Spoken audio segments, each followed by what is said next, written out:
Hi! Today's health tip is how to manage your allergies.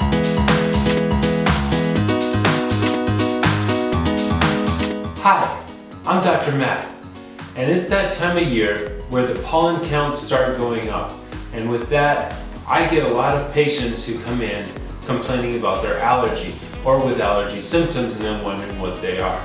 So today, we are going to talk about how to manage allergies.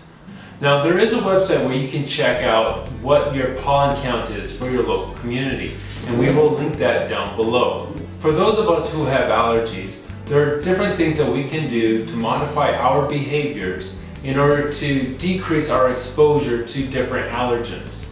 So let's go through some of those right now. First off, if you like to exercise outdoors, try to do it in the evening. The pollen counts are much lower at night. If you need to mow your grass and you're allergic to grasses, you can try to mow your grass wearing a dust mask. If you're allergic to ragweeds, you can go out and weed your yard and remove the ragweed before it blooms so that it doesn't trigger your allergies. Dust can be an irritant, and so you can clean out your HVAC system and change your filters regularly to minimize exposure to dust.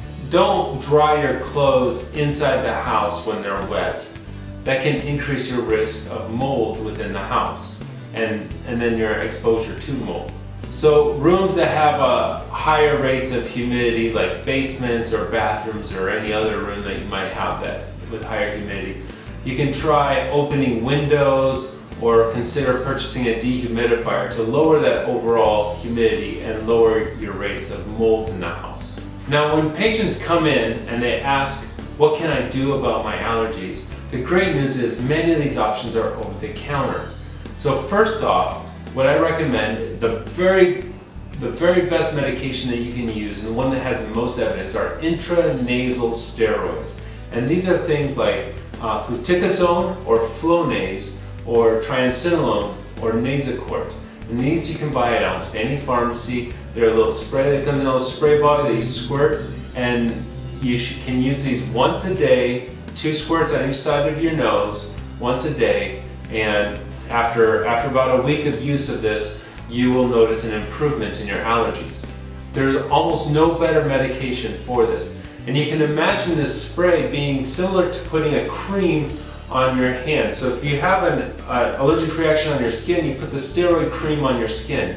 Think of this as squirting the nasal spray into your nose and coating the inside of your nose with a little steroid lotion.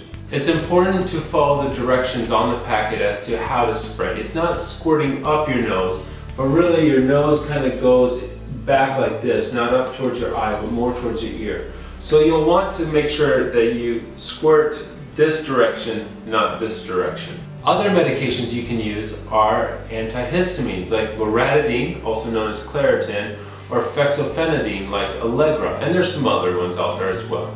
These will help lower your allergic responses when you have seasonal allergies. And these are pills that you would swallow once a day. You can swallow these in the morning or in the evening, it doesn't really matter. Same thing with the nasal steroids, you can use those in the morning or in the evening, it doesn't matter, as long as it's once every day. Another medication that I find useful for my patients with allergies is pseudoephedrine or Sudafed. And this is a medication that helps dry out and stops the production of mucus. And so it helps you just feel better in general. So there you go. There's a handful of a few tips that you can use to minimize your exposure to potential allergens during the season while we have higher pollen counts out in the world right now. And also a few ways that you can use medications that are available over the counter to help manage those allergies. Thank you for watching. If you like this video, please like it and subscribe to this channel. And if you have a comment, please leave it below. If you have any suggestions for future videos, please leave them there as well. Thanks for watching.